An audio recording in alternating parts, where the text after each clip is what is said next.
Hello everyone, welcome to മൈന Mallu series channel. പവിത്രം സീരിയലിൻ്റെ ഇന്നത്തെ എപ്പിസോഡിലേക്ക് നമുക്ക് കടക്കാം. അതിനു മുന്നേ എല്ലാവരും ഈ ചാനലൊന്ന് സബ്സ്ക്രൈബ് ചെയ്ത് സപ്പോർട്ട് ചെയ്യുക. സീരിയൽ തുടങ്ങുമ്പോൾ തന്നെ രാധയുടെ വീടാണ് കേട്ടോ കാണിക്കുന്നത്. രാധയുടെ അച്ഛൻ ഉമ്മറത്ത് തന്നെ ഇരുന്ന് മദ്യപിക്കുന്നുണ്ട്. അപ്പോഴേക്കും ഒരു ഓട്ടോയും സ്കൂട്ടറും അവിടെ വരികയാണ് കേട്ടോ. അത് രാധയുടെ ഓട്ടോ തന്നെയായിരുന്നു. അപ്പോൾ രാധയുടെ അച്ഛൻ അത് കണ്ടിട്ട് ഇത് രാധയുടെ ഓട്ടോ ആണല്ലോ. അങ്ങനെ രാധയെ വിളിക്കുകയാണ്, രാധേ, മാലതി. അപ്പം മാലതി പുറത്തേക്ക് വന്നിട്ട് പറഞ്ഞു, ചോറായിട്ടില്ല, കിടന്ന് കാർന്നത് എന്തിനാ?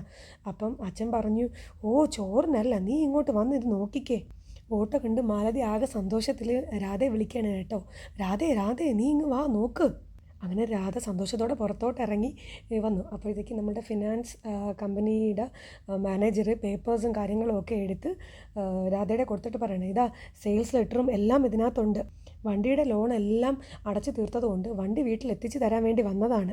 എല്ലാം ഉണ്ടോയെന്ന് നോക്ക്. അപ്പോൾ രാധ പറഞ്ഞു, അല്ല, എനിക്ക് മനസ്സിലായില്ല, ആരാ കാശടച്ചത്? അപ്പോൾ ആ മാനേജർ ചോദിച്ചു, നിങ്ങളല്ലേ അടച്ചത്? അപ്പോൾ രാധ ഞെട്ടിക്കൊണ്ട് പറഞ്ഞു, ഞാനോ? മാനേജർ പറഞ്ഞു, എന്നാൽ വേറെ ആരെങ്കിലും ആയിരിക്കും, നിങ്ങളുടെ ലോൺ തീർന്നു. പേപ്പറൊന്ന് ഒത്തു നോക്കിയാൽ എനിക്ക് പോകാമായിരുന്നു. അങ്ങനെ രാധ പേപ്പറൊക്കെ ഒത്തു നോക്കി കേട്ടോ. അപ്പം മാനേജർ ചോദിച്ചു, ശരിയാണല്ലോ? രാധ പറഞ്ഞു, ശരിയാണ്. രാധ ചോദിച്ചു, ആരാ കാശടച്ചത്? അപ്പോൾ മാനേജർ പറഞ്ഞു, അത് നാളെ കമ്പനിയിൽ നേരിട്ട് വന്ന് അന്വേഷിച്ചാൽ മതി. അവർ പോയപ്പോൾ രാധ പറഞ്ഞു, എനിക്കൊന്നും മനസ്സിലാകുന്നില്ല. അപ്പോൾ രാധയുടെ അച്ഛൻ ചോദിച്ചു, ഇനിയിപ്പം വിക്രം കാശ് അടച്ചിട്ടുണ്ടാകുമോ? പക്ഷേ വിക്രമേട്ടൻ്റെ ഫോണിൽ വിളിച്ചിട്ട് കിട്ടിയിട്ടുണ്ടായിരുന്നില്ല. അപ്പോൾ അമ്മ പറഞ്ഞു, എന്തായാലും വണ്ടി കിട്ടിയില്ലേ മോളെ, ഇനി മോൾ സമാധാനമായിട്ട് ചെന്ന് കിടന്നുറങ്ങും, നാളെ അവിടെ ചെന്ന് അന്വേഷിച്ചാൽ അറിയാമല്ലോ കാര്യങ്ങൾ. അപ്പോൾ അച്ഛനും പറഞ്ഞു, അത് ശരിയാ. രാധയ്ക്ക് ആകെ സന്തോഷമായി കേട്ടോ. പിന്നെ കാണിക്കുന്നത് നമ്മളുടെ വിക്രത്തിനെയും വേദയുമാണ്. വേദ കിടന്നുറങ്ങുന്നുണ്ട്. വിക്രമാണെങ്കിൽ വിശന്നിട്ട് ഉറങ്ങാൻ പറ്റാതെ തിരിഞ്ഞും മറിഞ്ഞും ഒക്കെ കിടക്കുന്നുണ്ട്.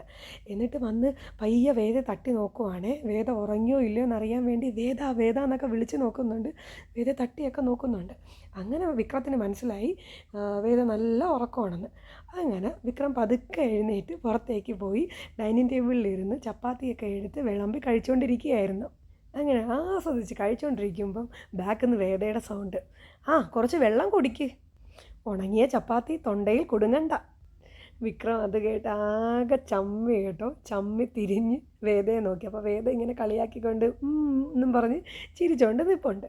എന്നിട്ട് വേദ വന്ന് ചോദിച്ചു, എങ്ങനെയുണ്ട് എൻ്റെ ചപ്പാത്തിയും പൊട്ടറ്റോ സ്റ്റൂവും? ശരിക്കും വിശപ്പ് വന്നു കഴിഞ്ഞാൽ വാശി പോകും എന്ന് പറയുന്നത് ഇതാ അല്ലേ വിക്രമോനെ? എത്ര തവണ ഞാൻ ചോദിച്ചു വേണോ എന്ന്? അപ്പോഴേ കഴിച്ചിരുന്നെങ്കിൽ ഇത്ര നേരം പട്ടിണി ഇരിക്കണമായിരുന്നു. വിക്രം ചോദിച്ചു, അതിന് അത്രയേറെ കൺസേൺ ഉണ്ടായിരുന്നെങ്കിൽ ഉച്ചയ്ക്ക് നീ ആ ചോറ് വേസ്റ്റിലിടില്ലായിരുന്നല്ലോ.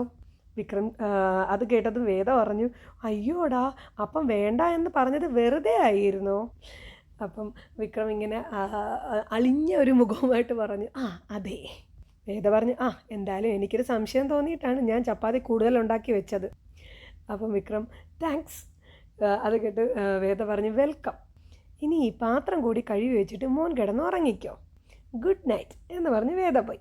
പിന്നെ നമ്മുടെ വിക്രം ഫുഡൊക്കെ ഇങ്ങനെ കഴിച്ച് കിച്ചണിൽ വന്നു വേസ്റ്റൊക്കെ കളഞ്ഞ് പാത്രമൊക്കെ കഴുകി വയ്ക്കുകയാണ്.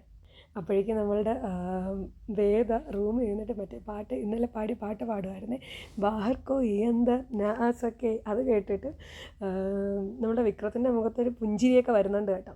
എന്നിട്ട് വിക്രം ഇങ്ങനെ കഴിഞ്ഞ നേരത്തെ നടന്ന സംഭവങ്ങളൊക്കെ ഇങ്ങനെ ആലോചിക്കുകയായിരുന്നു. വിക്രം തട്ടിൻ്റെ പുറത്ത് നിന്ന് വേദയുടെ മുകളിലേക്ക് വീഴുന്നതൊക്കെ ഇങ്ങനെ ആലോചിച്ച് ഒരു ചെറു പുഞ്ചിരിയോടുകൂടിയാണ് കേട്ടോ നിൽക്കുന്നത്. വേദയും കിടന്ന് കണ്ണടച്ച് ഒരു സ്വപ്നം കാണുന്നുണ്ട് കേട്ടോ. നല്ല മനോഹരമായൊരു സ്വപ്നം. അവർ രണ്ടുപേരും കൂടെയുള്ള കുറച്ച് നല്ല നിമിഷങ്ങളായിരുന്നു കേട്ടോ ആ സ്വപ്നത്തിലുണ്ടായിരുന്നത്. പിന്നെ രാവിലെ എണീറ്റ് വേദ പ്രാർത്ഥിച്ചിട്ട് അടുത്ത് നോക്കുമ്പോഴുണ്ട് വിക്രം അടുത്തില്ല. അങ്ങനെ പോയി നോക്കുമ്പോൾ ഹോളിൽ താഴെ പായും വിരിച്ച് കിടക്കുകയാണ് വിക്രം. അങ്ങനെ വേദ വിക്രത്തിനെ വിളിച്ച് എണീപ്പിക്കുകയാണ്, ഹലോ, എണീക്കേ വിക്രമാദിത്യ, എണീക്കേ, നേരം കുറേ ആയി. അത് കേട്ട് വിക്രം ആകെ അസ്വസ്ഥനായിട്ട് ഉറക്കം എണീറ്റ് കേട്ടോ. എന്നിട്ട് പറഞ്ഞ്, നിനക്ക് അവിടെ എങ്ങാനും പോയി കിടന്നാൽ പോരെ കുരിശേ, എന്തിനാ ഇങ്ങോട്ട് എഴുന്നള്ളുന്നത്? അപ്പോൾ വേദ പറഞ്ഞു, അയ്യോ, വിക്രക്കുട്ടൻ്റെ കൂടെ മൂടി പുതച്ച് കിടന്നുറങ്ങാൻ വന്നതല്ല. നേരം എത്രയായെന്നറിയാവോ? പല്ല് തേച്ച് വൃത്തിയായിട്ട് വന്നു കഴിഞ്ഞാൽ ഒരു കാപ്പി ഇട്ട് തരാമെന്ന് പറഞ്ഞ് വിളിച്ചതാ. എന്തായാലും അച്ഛമ്മയിട്ട പേര് കൊള്ളാം, താനീ വെട്ടുപോത്ത്. ഇന്നലെ നന്നായിട്ട് ഉറങ്ങിയോ? വിക്രം പറഞ്ഞു, ഓ നിൻ്റെ ശല്യമില്ലാത്തതുകൊണ്ട് നന്നായിട്ട് ഉറങ്ങി. അതെയോ, എന്നാലേ ഞാൻ ഉറങ്ങിയില്ല. വിക്രം പറഞ്ഞു, ആ യക്ഷിക്കും പിശാചിനൊന്നും രാത്രി ഉറക്കമില്ലല്ലോ. അപ്പോൾ വേദ പറഞ്ഞു, അതുകൊണ്ടൊന്നുമല്ല, തൊട്ടപ്പുറത്തെ മുറിയിൽ ഒരു വൃത്തികെട്ടവൻ ഉറങ്ങാതെ കിടക്കുന്നുണ്ടല്ലോ എന്നുള്ള പേടി കൊണ്ടാണ് ഞാൻ ഉറങ്ങാഞ്ഞത്. അപ്പം വിക്രം പറഞ്ഞു, അയ്യടാ പോയേ. വേദ പറഞ്ഞു, എന്നാൽ ഞാൻ കാപ്പി ഇട്ടേക്കാം. പിന്നെ കാണിക്കാൻ നമ്മളുടെ രാധയാണ് കേട്ടോ. രാധ ഓട്ടോ കൊണ്ടുവന്ന് ഓട്ടോ സ്റ്റാൻഡിൽ ഇട്ടിട്ട് ജീനയെ ഓടി വന്ന് കെട്ടിപ്പിടിക്കുകയാണ് കേട്ടോ. ജീനയാണെങ്കിൽ ഒന്നും മനസ്സിലാവാത്ത കണക്ക്, ഇവക്കെന്ത് പറ്റി? രാധ പറഞ്ഞു, നീ എന്തായാലും ഇങ്ങനൊരു സർപ്രൈസ് തരുമെന്ന് ഞാൻ എന്തായാലും വിചാരിച്ചില്ല. കയ്യിൽ നിന്ന് പോയെന്ന് വിചാരിച്ച മുതലാ, നീ അല്ലാതെ വേറെ ആരും എനിക്ക് വേണ്ടി ഇത് ചെയ്യില്ല. താങ്ക്സ്. മറക്കില്ല ജീനെ, മരിച്ചാലും മറക്കില്ല. എങ്ങനെയാണ് നീ ഈ കാശുണ്ടാക്കിയത്? ജീന പറഞ്ഞു, എൻ്റെ കയ്യിൽ എവിടെ നിന്നാടി ഇത്രയും കാശ്? അപ്പോൾ രാധ ചോദിക്കുകയാണ്, അതാ ഞാനും കരുതിയത്. എവിടെ നിന്നാണ് നീ ഇത് സംഘടിപ്പിച്ചത്? ജീന പറഞ്ഞു, ഞാൻ അതിനു വേണ്ടി ഇറങ്ങി പുറപ്പെട്ടു എന്ന് പറയുന്നത് ശരിയാണ്, പക്ഷേ ഓട്ടോയുടെ മുഴുവൻ മുടക്കും തീർത്തത് ഞാനല്ല. അതിന് നീ നന്ദി പറയേണ്ടത് വേറൊരാളോടാണ്. രാധ ചോദിച്ചു, ആരോടാ നീ പണം വാങ്ങിയത്? ജീന പറഞ്ഞു, പണം വാങ്ങാനല്ലായിരുന്നു പോയത്. വേദേച്ചി വിവാഹം കഴിക്കാനിരുന്ന ആളില്ലേ, ആ വക്കീൽ ദർശൻ സാറ്, ഇവരുടെ കേസ് മുഴുവൻ നടത്തുന്നത് പുള്ളിക്കാരനാണെന്ന് ഞാൻ അറിഞ്ഞു. അങ്ങേരോട് പറഞ്ഞു നോക്കിയാൽ ഓട്ടോ തിരിച്ചു കിട്ടുമോ എന്ന് ഞാൻ വിചാരിച്ചു. രാധ ചോദിച്ചു, എന്നിട്ട് നീ പോയി ആ വക്കീലിനെ കണ്ടോ? ജീന പറഞ്ഞു, പിന്നെ കാണിക്കുന്ന ജീനയും ദർശനും തമ്മിലുള്ള സംഭാഷണമാണ് കേട്ടോ. അപ്പോൾ ജീന പറയുകയാണ്, അവളുടെ ജീവിതം തന്നെ ആ ഓട്ടോ ആണ് ദർശൻ സാർ. ഒരിക്കലും അടവ് തെറ്റിക്കാതിരുന്നതാ അവൾ. ദർശൻ ചോദിച്ചു, പിന്നെ ഇപ്പം എന്തു പറ്റി? ജീന പറഞ്ഞു, വിക്രമേട്ടനെതിരെ ഒരു കള്ളക്കേസുണ്ടായി. ജാമ്യത്തിലെടുക്കാനും മറ്റുമായി കയ്യിലുണ്ടായിരുന്ന കാശ് മുഴുവനും ചെലവായി. വിക്രമേട്ടൻ തിരിച്ചു കൊടുക്കാമെന്ന് പറഞ്ഞിട്ടുണ്ട്, പക്ഷേ അവൾക്ക് ചോദിക്കാനൊരു മടിയായിരുന്നു. ദർശൻ പറഞ്ഞു, കേസിനെ പറ്റി ഞാൻ പിന്നീടാണ് അറിഞ്ഞത്. ആ സമയത്ത് ഞാൻ സ്ഥലത്തുണ്ടായിരുന്നില്ല. ജീന പറഞ്ഞു, 1-2 മാസത്തിനുള്ളിൽ അവളെല്ലാം അടച്ച് വീട്ടിക്കോളും. ആ ഓട്ടോ ഒന്ന് വിട്ടുകൊടുക്കാൻ സാർ ഒന്ന് പറഞ്ഞാൽ മതി. ദർശൻ പറഞ്ഞു, അവരുടെ കേസുകൾ നോക്കാറുണ്ട് എന്ന് പറഞ്ഞ് ബിസിനസ്സിൽ ഞാൻ ഇടപെടാറില്ല. ഞാനൊന്ന് ശ്രമിച്ചു നോക്കട്ടെ. അപ്പോൾ ജീന, ശരി സാർ, ഞാൻ വരട്ടെ എന്ന് പറഞ്ഞ് അവിടെ നിന്നും ഇറങ്ങി. പിന്നെ രാധയും ജീനയാണ് കാണിക്കുന്നത് കേട്ടോ. അപ്പോൾ രാധ ആകെ ഇറിറ്റേറ്റഡായിട്ട് പറയുകയാണ്, അവരെ ഒന്നും ഇത് അറിയിക്കേണ്ടായിരുന്നില്ല. ജീന പറഞ്ഞു, ഫിനാൻസുകാരെ ഒന്ന് സ്വാധീനിക്കാൻ ആരെങ്കിലും ഉണ്ടോ എന്ന് ഞാൻ അന്വേഷിച്ചപ്പോഴാണ് ദർശൻ സാറിൻ്റെ പേര് ഞാൻ അറിഞ്ഞത്. ആളാകുമ്പോൾ കാര്യങ്ങളൊക്കെ അറിയാവുന്ന ആളല്ലേ, പക്ഷേ മുഴുവൻ പണവും കൊടുത്ത് ഓട്ടോ തിരിച്ചെടുക്കുമെന്ന് ഞാനും വിചാരിച്ചില്ല. അപ്പോൾ രാധ പറഞ്ഞു, ഞാനിപ്പോൾ വരാം. ജീന ചോദിച്ചു, നീ എങ്ങോട്ടാ? ഞാൻ വന്നിട്ട് പറയാം എന്ന് പറഞ്ഞ് രാധ ഓട്ടോയും എടുത്ത് പോയി. പിന്നെ കാണിക്കുന്നത് നമ്മുടെ വിക്രം കുളിച്ചിട്ട് വന്ന് ഡൈനിങ് ടേബിളിൽ ഇരുന്നിട്ട് കാപ്പി എന്ന് വിളിക്കുന്നതാണ്. അപ്പം വേദ പറഞ്ഞു, എടുത്ത് കുടിക്കാൻ കൈയില്ലെങ്കിലേ കുടിക്കണ്ട. അങ്ങനെ വിക്രം ചുറ്റും നോക്കി. അപ്പം കാപ്പി അവിടെ അടച്ചു വെച്ചേക്കുന്നത് കണ്ടു. അങ്ങനെ കാപ്പി എടുത്ത് കുടിച്ചിട്ട് അയ്യോ എന്ന് പറഞ്ഞ് വായിന്ന് തുപ്പി കേട്ടോ. എന്നിട്ട് ഇതാകെ തണുത്ത് പോയല്ലോ. അപ്പം വേദ പറഞ്ഞ്, മുഖം കഴുകിയിട്ട് വരാമെന്ന് പറഞ്ഞ ആൾ കുളിയും തേവാരവും ഒക്കെ കഴിഞ്ഞ് മണിക്കൂർ 1 കഴിഞ്ഞേ വരുമെന്ന് ഞാൻ അറിഞ്ഞില്ല. വിക്രം പറഞ്ഞു, എനിക്ക് വേണ്ട. അത് കേട്ട് വേദ പറയുകയാണ്, സിങ്കിൽ ഒഴിച്ച് കളഞ്ഞ് ഗ്ലാസ് കഴുകി വെച്ചോ. അത് കേട്ട് വിക്രം പറയുകയാണ്, നീ ഒരുപാട് വൃത്തി എന്നെ പഠിപ്പിക്കല്ലേ. വേദ പറഞ്ഞു, പഠിപ്പിക്കാൻ ശ്രമിച്ചിട്ട് എന്ത് കാര്യം? ഈ പാത്രങ്ങളെല്ലാം ഉണ്ടല്ലോ, ഇന്നലെ കഴുകി വെക്കേണ്ടതായിരുന്നു. അത് ചെയ്യാൻ തോന്നിയോ? ഇല്ലല്ലോ. വിക്രം പറഞ്ഞു, അതൊന്നും ഞാൻ കഴിച്ചതല്ല. വേദ പറഞ്ഞു, അല്ല, പക്ഷേ ഈ നിൽക്കുന്ന നളൻ ഉപ്പുമാവ് ഉണ്ടാക്കിയതാ. അടിയിൽ ഉണങ്ങി പിടിച്ചത് വൃത്തിയാക്കി എടുക്കാൻ എത്ര സമയം പിടിച്ചു എന്നറിയാമോ? അപ്പം വിക്രം ഒരുമാതിരി കളിയാക്കിക്കൊണ്ട് പറയണേ, നന്നായിപ്പോയി. വെറുതെ കുളിയും കഴിഞ്ഞ് പൗഡറും സോപ്പും ഒക്കെ ഇട്ട് അങ്ങ് നടന്നാൽ മാത്രം പോരാ, ഇത്തരം കാര്യങ്ങളിൽ കൂടി വൃത്തി വേണം. അതെങ്ങനെയാ? വീട്ടിൽ നിന്നിറങ്ങിയാൽ കുപ്പത്തട്ടിയിലേക്കല്ലേ ചെല്ലുന്നത്. ഇതൊക്കെ പ്രതീക്ഷിച്ചാൽ മതി. അപ്പോൾ വിക്രം പറഞ്ഞ്, വെറുതെ അല്ലടി, നിൻ്റെ ഈ നാവ് കാരണമാണ് ഒരു പട്ടി പോലും നിന്നെ തിരിഞ്ഞു നോക്കാത്തത്. അപ്പോൾ വേദ പറഞ്ഞ്, അത് ശരിയാ, അല്ലെങ്കിൽ ഇത്രയും നാളുകൾക്കുള്ളിൽ നിങ്ങൾ എൻ്റെ അടുത്ത് വാലാട്ടി വരേണ്ടതല്ലേ. അത് കേട്ട് ദേഷ്യം വന്നിട്ട് വിക്രം ഡീ എന്ന് വിളിച്ചു കേട്ടോ. അപ്പം വേദ വളരെ തന്മയത്വത്തോടു കൂടി, എന്താടാ മോനെ? അപ്പം വിക്രം, നിന്നെ ഇപ്പോൾ ശരിയാക്കി തരാം എന്ന് പറഞ്ഞ് അവിടെ അടുത്ത് കിടന്ന ഒരു വടിയെടുത്ത് വേദയുടെ അടുത്തോട്ട് അടിക്കാനായിട്ട് പോവുകയാണ് കേട്ടോ. അപ്പോൾ വേദ, വേണ്ട, നോ. അങ്ങനെ അവരുടെ ഇങ്ങനെ അടിസി നടക്കുവാണ് കേട്ടോ. അപ്പോഴേക്കും പുറത്ത് ഓട്ടോയിൽ വന്ന് 2 ഓട്ടോയിലായിട്ട് അച്ഛനും ബാക്കി എല്ലാവരും എത്തി. അങ്ങനെ അച്ഛൻ ഒരു ഓട്ടോയുടെ പൈസ കൊടുത്ത് പിറകെ പോയി മറ്റേ ഓട്ടോയുടെ പൈസയും അച്ഛൻ തന്നെ കൊടുത്തു. അങ്ങനെ അവർ വീട്ടിനകത്തേക്ക് കയറുവാണ് കേട്ടോ, ഗേറ്റിൻ്റെ അകത്ത് നിന്നും. അപ്പോഴേക്കും അകത്ത് ആ ചൂല് കൊണ്ടുള്ള അടിക്കാനുള്ള ശ്രമങ്ങൾ നടന്നുകൊണ്ടിരിക്കുകയാണ്. എന്നിട്ട് വിക്രം പറയുന്നുണ്ട്, നിനക്ക് ഞാൻ ഇന്നലെ ഓങ്ങി വെച്ചേക്കുകയാണ് എന്നൊക്കെ പറഞ്ഞ് അടിക്കാൻ നോക്കുന്നുണ്ട്. വേദ വിദഗ്ധമായിട്ട് ഒഴിഞ്ഞു മാറുന്നുമുണ്ട്. വേണ്ട വിക്രു, അപ്പോൾ അകത്ത് ഈ എടി നിന്നെ ഞാനിന്ന് എന്നൊക്കെ പറയുന്ന സൗണ്ട് വാതിലിൻ്റെ പുറത്തെത്തിയ ബാക്കി എല്ലാവരും കേട്ട് ഇങ്ങനെ ഞെട്ടി നിൽക്കുവാണേ. അങ്ങനെ വിക്രത്തിൻ്റെ ഇന്ന് അടി കിട്ടാതെ ഓടിയ വഴിക്ക് വേദ കാല് തെന്നി വീണു. അയ്യോ ആന്നും പറഞ്ഞിട്ട് വേദ വിളിച്ച് കരയാനും തുടങ്ങി. അത് കേട്ട് പുറത്തു നിന്ന് അമ്മ, അയ്യോ വേദയുടെ സംസാരം അല്ലേ ആ കേൾക്കുന്നത്. അപ്പം വേദയുടെ കാല് ശരിക്കും വേദനിച്ചു കേട്ടോ. കാല് അനക്കാൻ പറ്റാതെ അയ്യോ എൻ്റെ കാലെന്നും പറഞ്ഞ് കിടന്ന് കരയുകയാണ് വേദ. എന്നെ ഒന്ന് പിടിച്ച് എഴുന്നേൽപ്പിക്കും മനുഷ്യ. അപ്പം വിക്രം കയ്യിലിരുന്ന ചൂലൊക്കെ അങ്ങ് താഴെ ഇട്ട് കൈ ജസ്റ്റ് ഒന്ന് നീട്ടി. അപ്പം വേദ കൈ പിടിച്ചിട്ട് പറയാണ്, എന്നെ ഒന്ന് എടുത്ത് പൊക്ക് മനുഷ്യ.